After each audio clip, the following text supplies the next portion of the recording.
People always say, Dylan, you're so obsessed with visualization. Why?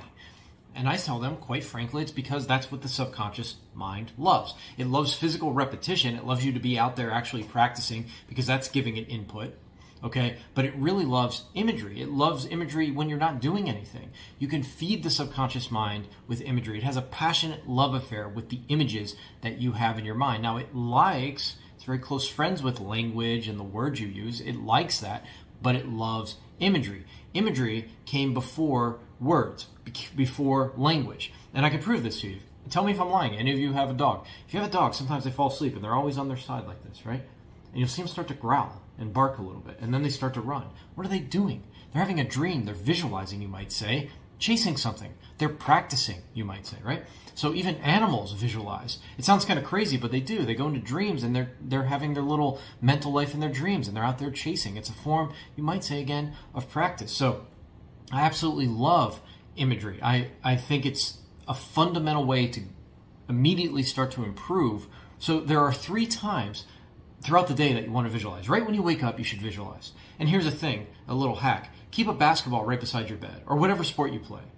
I have guys who play video games and do this. Keep the controller beside your bed. And when you visualize, just grab the basketball, grab the controller, grab the golf club, whatever, and hold it. Now, why would you do this? There's been studies that shown that if you visualize while you're holding or wearing like a uniform, it increases the visualization's efficacy. So essentially, you're just giving the subconscious mind more input. As you're holding the basketball and visualizing, it's just more, it makes the visualization more real. So that's just a little hack. So you want to do it right when you wake up, 5-10 minutes. You can use the full Basketball Brain program. We have some guided visualizations in there, very useful.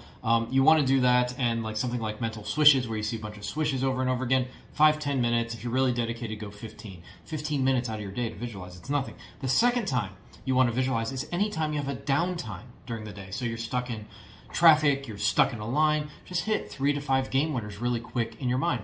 I always record videos like in Florida. I posted about this yesterday. In Florida we have these drawbridges and I always hit them and I sit there for like 5 minutes. So I bust out my phone and I record videos. I use my downtime. Now when I was an athlete, I'd be visualizing game winners. All this doesn't mean you're going to hit more game winners. It just increases the probability that you will. And that's what you want to do. You want to increase the likelihood that you're going to hit game winners. So you visualize in the morning, then you visualize throughout the day. The third time you want to visualize is when you're practicing. You want to make it as if you're in a real game. Like, just set the scene in your mind. There are people in the stands. There are great, even when you're shooting alone, there's somebody guarding you, right? Use this power of visualization. The subconscious mind loves it. You're feeling it and making it feel what you want to feel as you create these images. And you're telling the subconscious mind, listen, when I'm in a real game, there's people in the stands and the press is there and my friends are there and my haters are there and so on and so forth. Strangers are there. This is how I want to perform. When that real environment comes online, you're telling the subconscious mind, this is how I want to play. And you're just making it at home in any environment. You know, whether it's a pickup game or a real game. I've seen so many players really good in pickup games. You put a ref, you put fans, they just like disappear. They're good at home. They shoot a lot at home, right? Put them on the road, they suck. You can get better on the road just by visualizing you're on the road. So that's why I'm so obsessed with visualization. I could do a 5-hour course on visualization, maybe more than that, maybe 10 hours.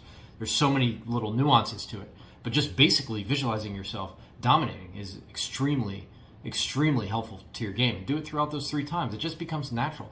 Just do 5 minutes in the morning. They got the Donald Trump hands going. Do 5 minutes in the morning and then visualize throughout the day and then, just set the scene when you're practicing. It just becomes second nature.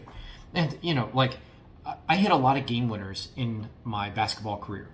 When I was in high school and then I'd play in like these pro leagues in New York, I had a lot of game winners. I think I'm like 75, 80%. I do not say that to impress you. You do not have to believe me. I hope you do believe me because it is the truth. And the reason I was able to hit so many is I was always hitting game winners in my mind. So when the time came, it just felt like a regular shot. Actually, it felt like I shouldn't say that. It felt like I was going to make it. It was even above a regular shot. It wasn't even like calmness. It was like, I want the ball. I know I can make it. And anybody who's played with me in New York or wherever knows that's the case. Like all of my friends know this case. Like, give Dylan, he's going to make the shot. It's not because I'm special. It's because I visualized it so much. And always, you got to get a lot of physical reps too. You got to visualize and get the physical reps. But when you do that, when you combine those two things, I mean, watch out. Make sure you go to basketballbrain.com to get the full program. We go way deep into mental training. And also, if you didn't hear from the last video, I started the Killer Instinct community. The link's below. You can join that for free. We'll do monthly Zoom calls for all members, and then we're going to do weekly, maybe even daily calls for people who pay a small subscription fee. The Killer Instinct program isn't just about sports. It's about life in general. So if you're interested and using sort of mental training, psychological tactics to really improve your life, check out the Killer Instinct community. I'm so excited about this. I hope you guys will join. Talk to you later. Peace.